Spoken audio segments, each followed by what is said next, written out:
Good morning, students. In our last class, we have discussed one application of Gauss theorem, right?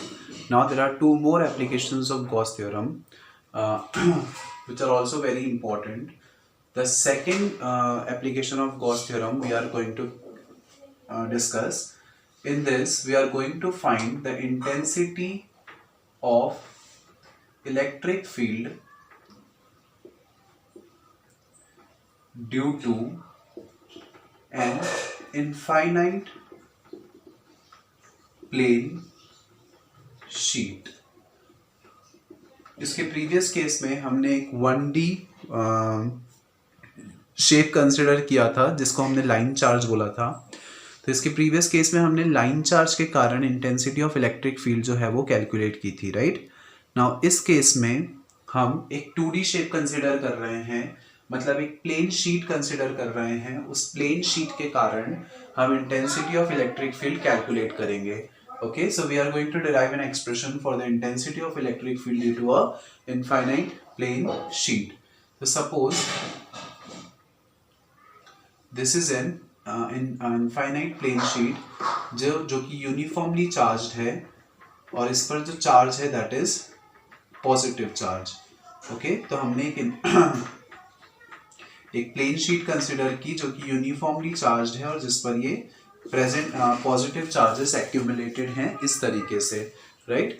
Now we have to find the intensity of electric field due to this plane sheet. For this we have to consider a shape, right. जैसे इसके previous case में हमने एक cylinder consider किया था, similarly इसमें भी हम एक सिलेंडर कंसिडर करेंगे और सिंस इसका जो डायमेंशन है वो इनफाइनाइट है, राइट, तो हम एक थोड़े से पार्ट के लिए इंटेंसिटी निकाल लेंगे और उसको इंटीग्रेट करके हम पूरी इनफाइनाइट शीट के कारण intensity of electric field calculate कर लेंगे, राइट। तो पहले हम एक थोड़ा सा पार्ट कंसिडर करते हैं। Suppose we have considered this much part only. यहाँ पर मैंने एक सिलेंडर कंसिडर कर लिया such that O be the center and this point be P. Similarly, ये वाला पॉइंट हो गया P डैश, राइट, और इन दोनों के बीच की जो डिस्टेंस है उसको हम मान लेते हैं small r। Okay, so we have considered a cylinder in this direction such that उस जो सेंटर है वो हो गया O और O से P और P डैश तक की जो डिस्टेंस है वो हमने मान ली small r। Okay, now the direction of electric field is in this direction. जो electric field है that is working in this direction. Okay, now we have to find out the intensity of electric field due to an infinite plane sheet with this setup. Okay, so हमने ये कोई cylinder है जो कि uniform electric field में रखा हुआ है और इलेक्ट्रिक फील्ड इस डायरेक्शन में है। इलेक्ट्रिक फील्ड इस डायरेक्शन में है, इसका मतलब जो इलेक्ट्रिक लाइंस ऑफ फोर्स हैं वो इस डायरेक्शन में पास हो रही हैं। तो अगर हम सर्कुलर सेक्शंस की बात करें तो सर्कुलर सेक्शन के परपेंडिकुलर डायरेक्शन में electric lines of force pass हो रही हैं, तो जो फ्लक्स होगा वो सर्कुलर सेक्शन के कारण तो डेफिनेटली होगा ही सही। ओके, अगर हम बात करें इस कर्व्ड सरफेस की, मतलब जो बीच वाला पार्ट है, तो बीच वाले पार्ट के परपेंडिकुलर डायरेक्शन में electric lines of force pass नहीं हो रही है, राइट, उसके पैरेलल हो रही हैं। तो जब पैरेलल हो रही हैं, परपेंडिकुलर नहीं हो रही हैं, इसका मतलब जो बीच वाला पार्ट है उसमें जो टोटल फ्लक्स होगा that will be zero, right. So in this case जो टोटल फ्लक्स एसोसिएटेड होगा इस सिलेंडर के द्वारा वो due to the both the circular sections होगा, राइट, उसमें कर्व सरफेस का कोई भी रोल नहीं रहेगा। So by the definition of flux we know that phi is equal to E dot S, और यहाँ पे हमने मान लिया कि इन दोनों सर्कुलर सेक्शन का जो सरफेस एरिया है वो हम मान लेते हैं A। Since it is a regular cylinder तो जो इसका एरिया होगा वही इसका भी एरिया होगा, तो हमने मान लिया इसका एरिया कितना है A, राइट। तो सो ये वाले सर्कुलर सेक्शन के लिए आ गया हमारे पास EA प्लस सिमिलरली इस वाले सर्कुलर सेक्शन के लिए भी हमारे पास आ जाएगा EA और from here we will get phi is equal to 2EA, right. इसमें हम कर्व सरफेस एरिया को नहीं लेंगे, क्यों? क्योंकि कर्व सरफेस एरिया से जो electric lines of force pass हो रही हैं वो पैरेलल हो रही हैं, परपेंडिकुलर नहीं हो रही हैं, और सिंस परपेंडिकुलर नहीं हो रही हैं इसलिए उसका जो टोटल फ्लक्स होगा that will B 0. So give it equation number 1. Also by Gauss theorem we know that phi is equal to q by epsilon naught, right? ये चीज भी हमको पता है. इन दोनों इक्वेशंस को हम इक्वेट कर देते हैं क्योंकि ये दोनों phi e के बराबर हैं, राइट? दैट इज ये दोनों इलेक्ट्रिक फ्लक्स के बराबर हैं. सिंस दोनों का LHS इक्वल तो दोनों का RHS should also be equal. So we will equate both these equations. From here we will get 2EA is equal to Q epsilon not. हमको वैल्यू चाहिए इस A की, तो हमने इस E को इधर ही रहने दिया और हम बाकी टर्म्स को नीचे भेज देंगे. So we will get Q by 2A epsilon not. अब कल हम लोगों ने एक टर्म डिस्कस की थी, चार्ज डेंसिटी. चार्ज डेंसिटी का फॉर्मूला होता है चार्ज अपॉन डायमेंशन, राइट? इसके प्रीवियस केस में हमने एक 1D शेप कंसिडर किया था, इसलिए हमने वहां पर फॉर्मूला लिया था चार्ज अपॉन लेंथ, राइट? यहाँ पर हम एक प्लेन शीट कंसिडर कर रहे हैं. तो जब हम एक प्लेन शीट कंसिडर कर रहे हैं तो उस केस में जो डायमेंशन हो जाएगा वो क्या हो जाएगा? Area, right? So charge upon area will be equal to the charge density. वहां पर हमने लैम्बडा से डिनोट किया था क्योंकि वो 1D शेप था. यहाँ पे हम सिग्मा से डिनोट कर देते हैं क्योंकि ये 2D शेप है, right? So we will get sigma is equal to Q by A. तो इस Q बाय A की जगह पे मैं लिख सकता हूं sigma. So this equation would become sigma by 2 epsilon not and this is the expression for the intensity of electric field due to an infinite plane sheet. Okay, एक infinite plane sheet के कारण जो intensity of electric field होगी तो उसके लिए this will be the expression that is sigma upon में 2 epsilon naught, where sigma is the charge density and epsilon naught is the absolute permittivity of the free space. Okay, so I hope the whole derivation is clear to all of you. Now the next topic is we have to find out the intensity of electric field due to a spherical shell. हमने एक spherical shell consider किया. उस spherical shell के कारण intensity of electric field क्या होगी that we have to calculate now. और इसमें भी spherical, suppose हमने एक spherical shell consider किया, इसमें भी 3 conditions आ जाएंगी. पहला, outside this spherical shell. दूसरा, on the circumference of this spherical shell.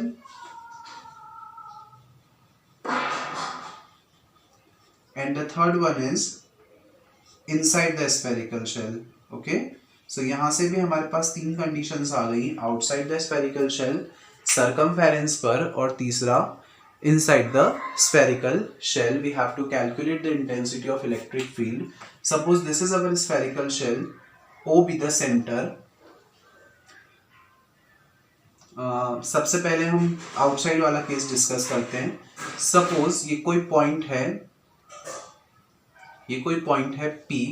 इस पॉइंट P पर जो कि आउटसाइड है स्फेरिकल शेल के, इस पॉइंट P पर मुझे intensity of electric field calculate करनी है. ओके, हमने मान लिया इस स्फेरिकल शेल की रेडियस हो गई कैपिटल R. जो इंटेंसिटी ऑफ इलेक्ट्रिक फील्ड है वो ऑब्वियसली इसी डायरेक्शन में वर्क कर रही है, और इस O से लेकर P तक की दूरी हमने मान ली small r. Okay, so capital R will be the radius of the spherical shell, और स्मॉल r जो हो गई, यहां से अगर मैं एक इमेजिनरी स्फीयर ड्रॉ करूं तो O से लेकर P तक की जो डिस्टेंस हो गई वो हो गई हमारी small r. I hope the figure is clear to all of you. Now we have to find out the intensity of electric field at this point P due to an spherical shell, right? So we know that by the definition of phi is equal to E dot ds, right? या हम इसको सिर्फ s लिख लेते हैं. phi is equal to E dot s. Obviously यहां से अगर डॉट का साइन हटेगा तो ये आ जाएगा E s cos theta. Now the surface of the spherical shell and the electric field both are working in the same direction, that is the theta between them is 0. So ये हो जाएगा E into S cos 0 और cos 0 की value होती है 1. So we will get phi E is equal to E S, right? Now हम यहाँ पे बात कर रहे हैं सर्कुलर स्फेरिकल शेल की. तो स्फेरिकल शेल का जो सरफेस एरिया होता है, स्फेरिकल शेल का सरफेस एरिया होता है 4 पाई आर स्क्वायर, राइट. यहाँ पर जो रेडियस है वो कैपिटल आर है, इसलिए हमने इसको लिख दिया 4 पाई कैपिटल आर स्क्वायर. तो यहाँ पे हम लिख लेते हैं E into 4 pi capital R square. This is the formula for the surface area of the spherical shell, right? Now also by Gauss theorem we know that phi E is equal to Q by epsilon naught, right? Flux की Gauss theorem से हमको पता है that phi E is equal to Q upon में epsilon naught, right? Now since ये भी phi के बराबर और ये भी phi के बराबर, इसका मतलब ये दोनों आपस में बराबर होने चाहिए. सो हम इक्वेशन 1 और इक्वेशन 2 को इक्वेट कर लेते हैं, right. So on equating equation 1 and 2 we will get E into 4 pi r square is equal to Q by epsilon naught. Since आपको यहाँ पर E की वैल्यू निकालनी है तो आप ये वाली टर्म को नीचे भेज दोगे. So you will get E is equal to Q by 4 pi r square into epsilon naught. अगर हम टर्म्स को थोड़ा सा एडजस्ट कर दें तो we will get E is equal to 1 upon 4 pi epsilon naught into Q by r square. This will be the expression for the intensity of electric field in a intensity of electric field due to the spherical shell outside the when the point is situated outside the spherical shell. ठीक है, जब वो point outside the spherical shell situated है उस case में जो intensity of electric field होगी due to an spherical shell that will be equal to this. Okay, now इसका सेकेंड केस हम डिस्कस करें जब ये पॉइंट सर्कमफेरेंस पर सिचुएटेड हो. सपोज ये पॉइंट यहाँ पर नहीं होकर इस स्फेरिकल शेल की सर्कमफेरेंस पर होता, यहाँ पर होता. Okay, students, this we have to take small r and this we can take capital R, right? Because यहाँ पे हमने बड़े वाले स्फेरिकल शेल की बात कर रहे हैं, हमने यहाँ पे कैपिटल R पुट कर दिया है, तो आप इसको कैपिटल R मान लो और जो छोटा वाला स्फेयर है उसको हम स्मॉल r मान लेते हैं, right? Now, so this will be the expression when the point is situated outside. Similarly, जब पॉइंट इनसाइड प्लेस्ड है ना, तो हम we are talking about the circumference of the circle. तो जब ये सर्कमफेरेंस ऑफ द स्फीयर पे point situated होगा उस केस में ये तो कांस्टेंट है तो ये तो सेम ही रहेगा. The total charge that will also remain same. केवल जो डिफरेंस आएगा वो किस में आएगा, इस कैपिटल आर में. ये कैपिटल आर नहीं होकर उस केस में क्या हो जाएगा, स्मॉल आर. सो उस केस में जो हमारी इंटेंसिटी ऑफ इलेक्ट्रिक फील्ड होगी वो कितनी हो जाएगी, 4 pi epsilon naught into Q by r square, right. So this will be the expression for the intensity of electric field when the point is situated on the circumference of the spherical shell, where the only difference is that यहाँ पे capital R radius थी जब point बाहर situated था और यहाँ पे small r radius है जब पॉइंट अंदर सिचुएटेड है. This will be the only difference. Rest all the things will remain the same. Okay. तो आप just एक statement लिख सकते हो that since rest of the things will remain the same, only the radius will change. So the expression for the intensity of electric field due to a spherical shell when the point is situated on the circumference of the spherical shell will be E is equal to 1 upon 4 pi epsilon naught into Q by R square. Okay, now second case भी हो गया. अब हम बात कर लें third case की. तो since we are talking about the spherical shell और आपको पता है कि किसी भी सॉलिड कंटेनर के अंदर, किसी भी सॉलिड शेप के अंदर electric lines of force pass नहीं हो सकती हैं, राइट. तो जब किसी भी सॉलिड शेप के अंदर electric lines of force pass हो ही नहीं सकती हैं तो किसी भी सॉलिड शेप के अंदर इलेक्ट्रिक फील्ड कितनी होगी, 0, right. since the electric lines of force cannot pass through the solid shape, so the electric lines of force so the electric field inside the solid shape will be zero, and that's why the intensity of electric field inside the point in a spherical shell at any point will be zero, because वहाँ पे flux zero हो जाएगा क्योंकि electric lines of force pass हो ही नहीं पाएंगी. Okay, so this is the expression for the intensity of electric field when due to the spherical shell. तीनों cases में जब पॉइंट बाहर हो, सर्कमफेरेंस पर हो, और तीसरा जब inside the spherical shell ho, right? So I hope it is clear to all of you. Now our next topic is the next topic is we have to derive Coulomb's inverse square law by Gauss theorem. ठीक है, हमको Coulomb's inverse square law derive करना है. Inverse square law by Gauss theorem. तो Gauss theorem की help से हमको Coulomb's inverse square law derive करना है. ओके, सो सबसे पहले मैथमेटिकली समझते हैं कि हमको करना क्या है. गॉस थ्योरम से हमको पता है phi E is equal to E dot Q by epsilon naught. ये चीज हमको पता है गॉस थ्योरम से. कूलम्स इनवर्स स्क्वायर लॉ क्या बोलता है? F is equal to 1/4 pi epsilon naught into Q1 Q2 by R square. This is the expression for the force acting between the two charges by Coulomb's law, right? इसका मतलब हमको ये पता है और इसकी हेल्प से हमको ये चीज डिराइव करनी है. ओके, सो ऑब्जेक्टिव क्लियर है. हमको ये वाली इक्वेशन डिराइव करनी है इसकी हेल्प से. क्लियर? नाउ सबसे पहले हमको पता है इसके लिए हम एक पॉइंट कंसिडर करते हैं. Suppose this be any point O, और इससे एक डिस्टेंस हमने एक स्फीयर कंसिडर किया. इस पॉइंट P पर इसकी रेडियस हो गई स्मॉल r. इस पॉइंट पर इस पॉइंट P पर एक चार्ज है. Let that charge be Q naught. ठीक है, हमने सेंटर पे मान लिया एक चार्ज प्लस Q, और पॉइंट P पर हमने एक चार्ज मान लिया Q naught, and the distance between O to P is small r. Okay, O से P तक की जो डिस्टेंस है वो हमने मान ली स्मॉल r. तो इस पॉइंट पर जो इंटेंसिटी ऑफ इलेक्ट्रिक फील्ड होगी वो कितनी होगी? 1/4 pi epsilon naught into Q by R square. Right, ये चीज अभी हमने जस्ट डिस्कस की, that the intensity of electric field at this point due to charge O will be 1/4 pi epsilon naught into Q by R square. और ये चीज हमने proof कैसे की?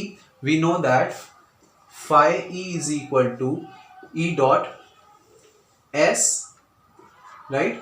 यहाँ से अगर हम डॉट का साइन हटाएंगे, वेक्टर का साइन हटाना चाहें तो डॉट हटाकर हम यहाँ पे लगा देंगे cos theta. So it will become E as cos theta. Now जो इंटेंसिटी ऑफ इलेक्ट्रिक फील्ड है वो इसी डायरेक्शन में वर्क कर रही है. इसका मतलब जो थीटा हो जाएगा वो कितना हो जाएगा? 0. So we will get E into S into cos theta. Cos 0 is 1, so we will get E into S. Since ये जो शेप है वो कैसा है? Spherical. So we will get from here E into, इसकी जगह पे हम लिख सकते हैं 4 pi R square. Also phi E is equal to Q by epsilon naught. अगर हम इन दोनों इक्वेशंस को इक्वेट कर दें, so we will get E into 4 pi R square is equal to Q by epsilon naught. और यहाँ से हमारे पास E की वैल्यू आ गई. E is equal to 1/4 pi epsilon naught into Q by R square. Right, the same thing we have written here, that E is equal to 1/4 pi epsilon naught into Q by R square. ये चीज अभी हमने just derive की थी. अगर exam में ज्यादा marks में ये क्वेश्चन आता है तो you have to do all this things. अगर कम मार्क्स में क्वेश्चन आता है तो you can directly put the value. Okay, so depending upon the marks you have to solve it in the final exams. Okay, now by the definition of intensity of electric field we know that E is equal to F by Q naught. Right, हमको पता है definition of intensity of electric field से कि E is equal to F upon Q naught, where this Q naught is the charge on the test charge. Test charge पर जो charge है वो हो जाएगा Q नॉट, राइट। तो यहाँ से F is equal to E into q naught. अब E की वैल्यू अगर मैं यहाँ पे पुट कर दूं, so I will get F is equal to 1/4πε0 into q naught upon में R square, and this is the expression for Coulomb's law, right? It is same as this equation. The only thing is that यहाँ पे आपको Q1 Q2 लिखा हुआ है और यहाँ पे Q नॉट लिखा हुआ है। So why is that so? यहाँ पे हमने मान लिया चार्ज Q1 Q2 है और यहाँ पे हमने दो चार्ज मान लिए Q और Q नॉट है, so it's like the same thing, right? So this in this way we can derive the Coulomb's inverse square law with the help of Gauss theorem। हमने यहाँ पे Gauss theorem अप्लाई की और Gauss theorem की help से हमने जो Coulomb's inverse square law है that we have derived, right? So in this way we can derive the Coulomb's inverse square law with the help of Gauss theorem, and it is also the important topic which can be asked in the exams, okay? So this was the last topic of this chapter. From our next class we will start our chapter 2, that is electric potential and capacitance, okay? So that's all for today's class, students. From the next class we will start the next chapter. Thank you.